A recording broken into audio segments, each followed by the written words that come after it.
Welcome into the Bluegrass Burnouts podcast. This is our official Am Better Health 400 preview for the second race of the 2026 season at Atlanta. Cody, it's always nice seeing us start off at arguably two of the best tracks on the calendar. It's been very nice having Daytona and Atlanta the past few years, especially with the repave at Atlanta, making it a drafting track. It just makes it a lot more fun, at least for folks that just everybody in general. But folks who enjoy some super speedway racing really do love it. They get their fix injected into their veins right at the beginning of the year. Yeah, man, it's ever since we kind of made that shift. I'll admit I do miss Auto Club. I really do. But having Atlanta be the second race of the year, kind of getting that big like jolt, and especially with how great the racing has been, to start the year off, and going from Daytona, which everyone's super hyped up, you get by far your most views that you're gonna get, and then you move straight into Atlanta, another super speedway, and like you said, after the repave, the racing has just been incredible. Like we've been to a race there, We have, we and have. it was a shortened race. It got hit with the rain, but even before then, an incredible race. Yeah, just back and Like forth. It was so much it, fun to watch. it is. This is becoming one of my favorite races on the schedule, and it's like you said. It's just so nice to have those two banger races that you can count on back to back to start out the season. Oh, yeah. I mean, 2 years ago, we had the closest finish in the history of the sport at For this track. we had the cars finish, like just in real Yeah. life. Yeah, we did. We Everyone's did. always like, "Oh, this doesn't happen." No, it does. Yes, it does. Doesn't happen often, but when it Not does, often, it's no, but exciting. when it And does, it's very fun. absolutely, man. No, it's one of the, like I said, you still miss Auto Club, but arguably one of the best changes that NASCAR has made in a long time. Oh, yeah. Yeah.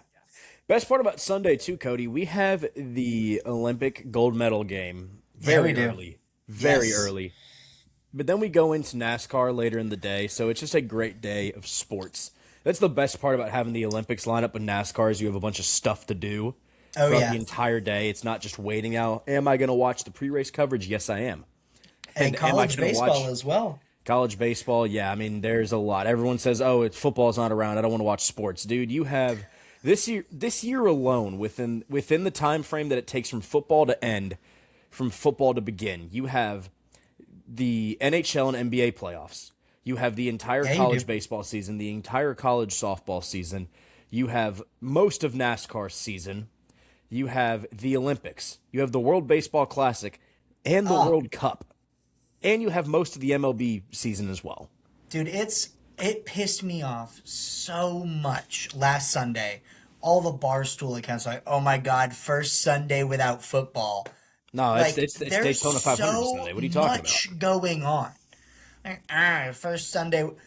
Who gives? I love football. I Don't know. get me wrong, but don't act like football is the only thing happening. Yeah, There's so exactly. many things going on, so many incredible events that are happening, and you're just completely ignoring them because it's not what? It's not football?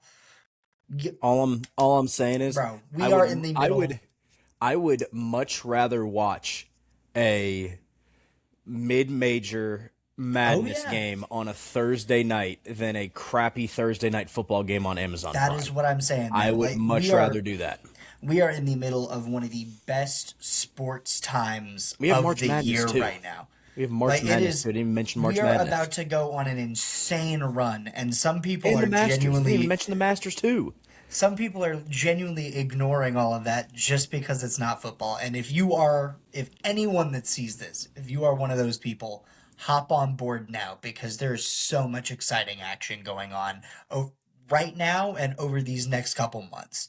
Oh It yeah. is incredible. What a time to be a sports fan. It is an incredible time to be a sports fan, but we're going to get back in the NASCAR here. So, Cody, we're going to go over the top 10 standings from the first race of the year. So, this could obviously it's going to change, but Very much, yes. it could very well change just after this race.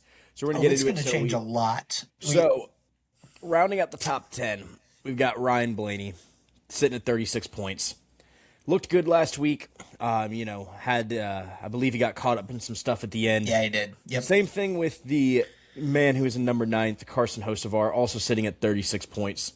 Both got Poor caught up guy. in some stuff. Carson got spun right before that last lap, or right after that last lap started, and he unfortunately went from, I believe it was first to 17th, 19th, Yeah. whenever Yeah, I whenever we believe I started. checked afterwards. I think it was 17th or 18th. Yeah. Another man who had some unfortunate luck, sitting in 8th, Bubba Wallace. Yep. Then we got Chris Buescher in 7th, Brad Kay in 6th, Ricky Stenhouse Jr. sitting at 5th, Zane Smith at 4th.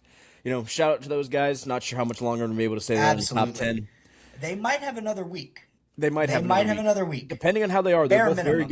they're both very good at super speedways. They are both Absolutely. very good at drafting tracks. And then going ahead. sorry, I did just want to point this out while we're talking about him. Ricky gets a lot of love for being the super speedway guy.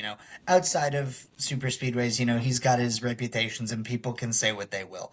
Ricky gets talked about as a super speedway guy. Obviously, he's a former 500 champion. This is his thing. Zane Smith doesn't get enough love on super speedways, man. He doesn't get enough love in Absolutely does general. not. He doesn't get enough love, like you just said. He doesn't get enough love in general. He is genuinely a super talented driver. You put him on a super speedway, he's going to go out there and compete. And I just want to give Zane Smith his love while we're talking about him. Exactly. My dad's favorite NASCAR driver, Zane Smith. Hell yeah, man. Actual Hell yeah. actual thing there. So round out the top 3, speaking of the Olympics, sitting at the bronze medal spot right now, we got Chase Elliott. Looked like he might get his first 500, ended up not going his way. Just a little bit more momentum's all he needed. The man sitting in silver, who it also looked like he might get a 500, Joey Logano. And then we got in the top spot of the podium, the winner of the Daytona 500, the man who finally got his Daytona 500, Tyler Reddick. And Yeah, that's he the did. top 10. Yes, sir, man. Hey, and I will say, obviously, this is a big part of the off season, but talking about the chase being back, but a big thing is I love the bump in points for the winner. Yes. Obviously, bringing back the chase is one thing, but giving that big increase to how many points you get for winning a race really does just make that more important. Because before you had the win and you're in, and it's like, oh, well, you win a race, you're in the playoffs. And as much fun as that is, it leads to some certain situations that just are going to lead to worse things down the road. This format, and last year, I was a big guy. I really wanted to see the chase get back. You're going to have your full season points crowd, but I was always a guy that said the chase is the perfect combination of both. And I think they nailed that. They made the right decision. And then adding that points buffer to really hammer home how important those wins are, because last season, you could have a guy win a race and he might still be second in points because he's really not getting that much of a gap. You have Tyler Reddick go out and win this race. He only has 3 stage points, but because he got that win, he has a 12-point lead. And I think that is huge. They absolutely nailed the offseason for sure. NASCAR deserves their props for what they did this season. They did. It was a rough one media-wise to start off, but then they ended up fixing that near the end. Absolutely, man. I think that's partially the reason why the chase came back was because they're like, oh, we need to about face here and figure something to make the fans happy. Yeah, just a little bit. That's why the chase is back. And fortunately for us, unfortunately for them. However we got there, they made the right decision. Exactly. Now, Cody, that is the end of the top 10. That's the end of the top 10. Do you have anything else for that category?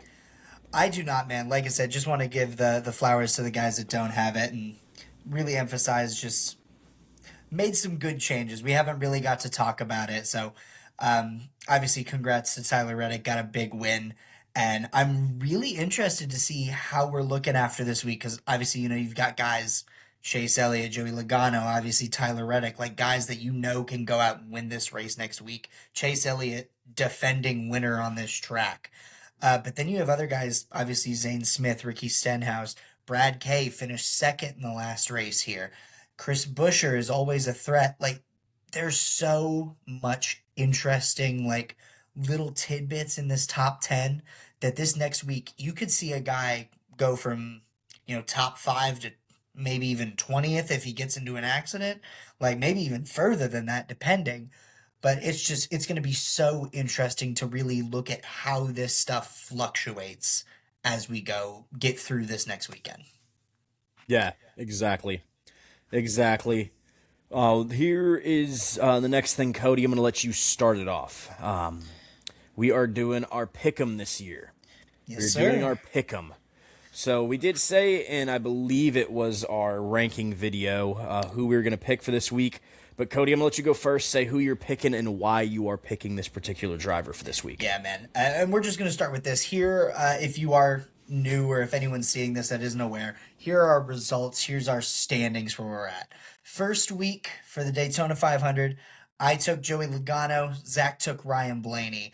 And how our point standings work here is however many points that the driver you pick for that week gets goes into your total. So after week one, we're sitting with me in the lead with 36 points and Zach obviously in second with 27 points. So just a 9 point gap, all still to play for. But super excited to see how this goes. You Me? never know. There might be a celebrity guest picker or a celebrity Who knows, entry one man? week. Who Yeah, knows? we can just do a throw somebody in there, get them in there. I got some guys who I'm sure would be excited to do Same some here. of that. Same here. All right, man. Well, let's get into my picks here. And this one, I'm a big fan of this guy. And man, I am really hoping that he gets into victory lane sometime soon. I am taking Chris Buescher. We've talked about him a lot this season. Last weekend at Daytona, he went from dead last, finished, I think it was ninth, top 10. Either way, got a top 10. I think, no, it was sixth. I believe it was sixth. Either way, had an amazing showing. He's just such a good driver, man. We talked about this in our I can't remember if it was the rankings or the review, but he is genuinely one of the best drivers on track when it comes down to comparing. And I just think he's a constant threat, especially on super speedways. You know, you talk about the Fords and how big of a threat they are anyways. These RFK Fords, man, all weekend at Daytona, they were monsters. You saw them in the duels. They get locked up, all four cars getting locked up, and just it was like no one could stop them. Like they were just at the front, nothing could be done. Once they get split up, you know, that's a whole thing. But you've got the Ford and RFK superiority at these tracks is insane. Like, and it's, you know, at the end of the day, they didn't win the race. You know, it still comes down to anyone can win the race. But the Fords are just so fast and so dangerous on these tracks. And with Chris Buescher behind the wheel, it could happen at any time. So I'm going Chris Buescher. Cody, there's not much more that I can say regarding the manufacturer of the gentleman that I'm picking, but I'm going with his boss and teammate, Brad Keselowski. Now, Brad K, I have said this for years. I said if he is going to get that win, and he is going to get that, elusive victory, which how long has it been now since Brad K has won a race? Oh man, wasn't it he won was it Talladega a couple years ago? Yeah, I believe it was. I don't think he's won since he's been in the six, or he won like I right when think he got there. I think he did. I could be completely imagining that. You see, I feel like, was it Darlington? Yeah. He won at Darlington, May That's what it 12th, was. Yes. and the number 6. I was like, I know Yes. he's won a race. I just couldn't remember where it Yes, was. if he is going to get a win at any place, I say this every year we go to Atlanta. If he's going to get a win anywhere, it's going to be here. We saw him that year that we were at Atlanta. If it wasn't for that rain shortened race, he probably would have won. Dude, he was charging, man. I mean, Had he a was. It was between incredible him. day. It was between him and Byron the whole day. And I love Brad K here. He looked great last week at Daytona. He's in a Ford. The guy is Absolutely. experienced. The guy is a champion. He's going to get it done. Now that we're back to the chase format, he is wanting to prove that he can still win a championship, and he has the car to do it as it seems so far. And that's why I'm going with Brad K. Man, it is, and I just want to throw this out there. Obviously, we both took RFK cars. The improvement that RFK has seen since becoming RFK Yes, has been insane. You know, we talk about 2311 and how well they're doing. You talk about Spire and how well they're doing. RFK is genuinely one of the best teams in the field. Yeah, You 100%. could throw an argument statistics wise for them being the best Ford, team. Yes. Obviously, Penske has the name value. They've got the championships. But when it comes to week, how well these cars run, Yeah. RFK is giving them a run for their money. I It think is you could. insane. I think you could argue of the best of the rest. Crowd. The non-big three.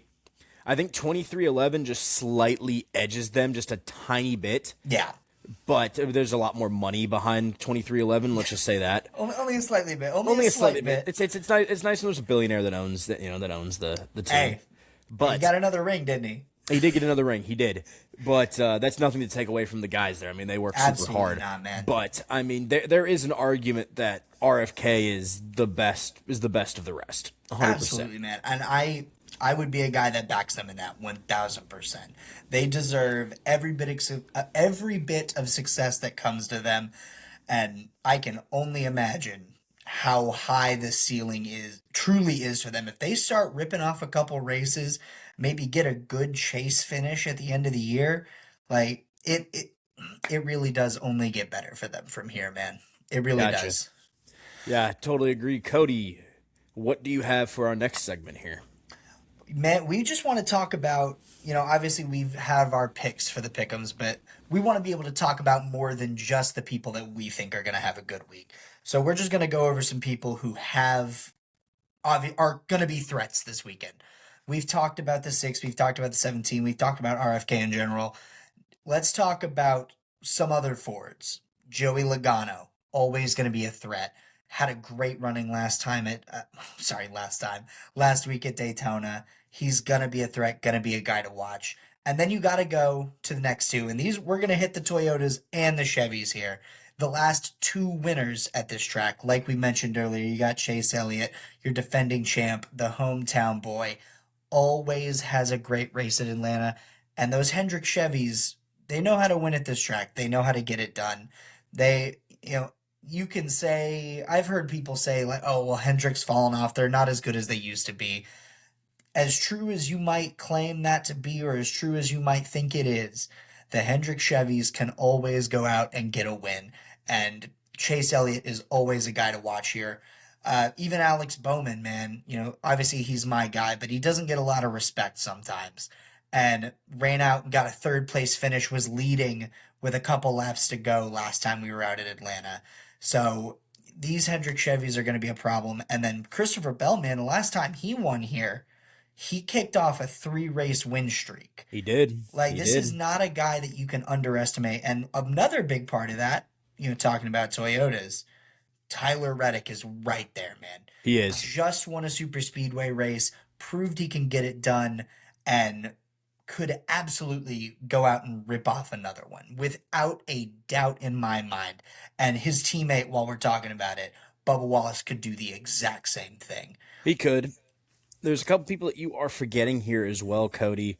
You forgot Ryan Blaney with those Fords. I mean, Ryan Blaney, you can argue at the last spring Atlanta race that I believe it was an accident with William Byron that happened. I believe so, yeah. If that didn't happen, then Blaney would have won this race. I do believe, I recall that. He had a fantastic car last time out here in the spring.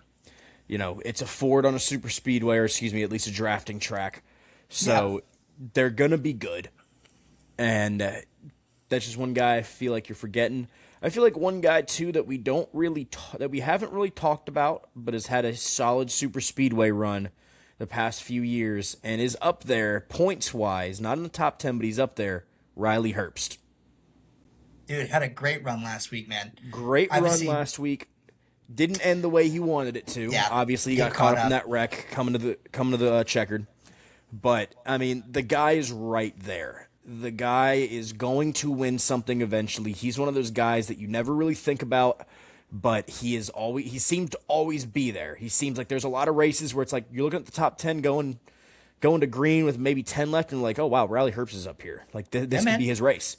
You're looking at him, and I feel like one guy that we haven't really talked about, too, that's good, that hasn't had, he didn't have the best start to the year, and he honestly seems like he never really has the best starts to the year, and that's Ross Chastain. Yep. I mean, Ross Chastain, you look at the manufacturer's best of the rest, you look at Ford, they have RFK, you look at Toyota, they have 2311. It's neck and neck between Spire and Trackhouse to kind of see who's the second best Chevy team. You can argue that Trackhouse is better, but you can also argue that Spire's had better results, at least, not More playoff wise. consistently a little bit. More consistently. Maybe now that Daniel Suarez isn't there, maybe that might fix a couple things, at least that. No offense to Daniel Suarez, but it's interesting to see where Chastain's going to end up. But Chastain usually runs pretty good at Atlanta, too. I'm excited to see where he goes as well.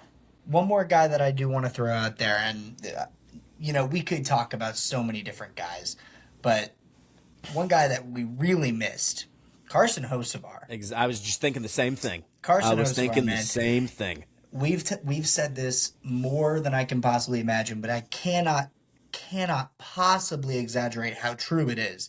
He's gonna win one soon. He is. It is not long. It is not gonna take long from now. And honestly, with the way he's been running, man, it's probably not gonna be a drafting track that he wins. It could certainly be a drafting track because anybody can win a drafting track. But he's running well. Everywhere. If you look at him, he's running well everywhere. He's gonna be good. He's going to get one. Now he might dump somebody to get to the line. Hey, that could very well happen. Against that. And I'm not too against that. And in his words, maybe they should have moved over. But if I'm faster than you, you got to get out the way. Exactly. I didn't mean to dump him. I just meant to rattle his cage. Exactly. That's all that matters, man. All right. Cody, you have anything else before we end this here?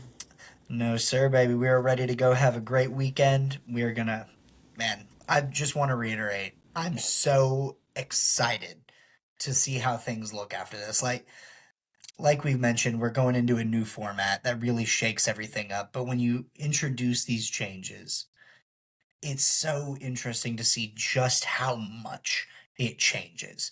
So this is, we got a great weekend of racing ahead of us. Obviously, there's a lot of other stuff going on, but there's going to be a great weekend of racing. And I think we're going to get a real grasp of what points going forward this season could look like after this. Yeah, I'm super excited to talk about it. Yeah, I completely agree with you there. And this makes it seem like, at least in the past, with the playoffs, you could win Daytona, and then besides having the playoff boost with winning the regular season, there was really, you could kind of just, drift your way through the season if you really wanted to. Absolutely. But now every weekend matters. Everybody's going to be driving, their best. It's not just going to be, the guys that know they have a chance at the playoffs if they, improve down the road. Everybody, every point matters now. Every point absolutely matters, and that's going to make it way more exciting this year. Cody, my friend, it's been a good one, but we do have to end this here. This has been our preview of the Am Better Health 400. Thank you guys for watching. If you liked it, please subscribe, and we will see you guys next time.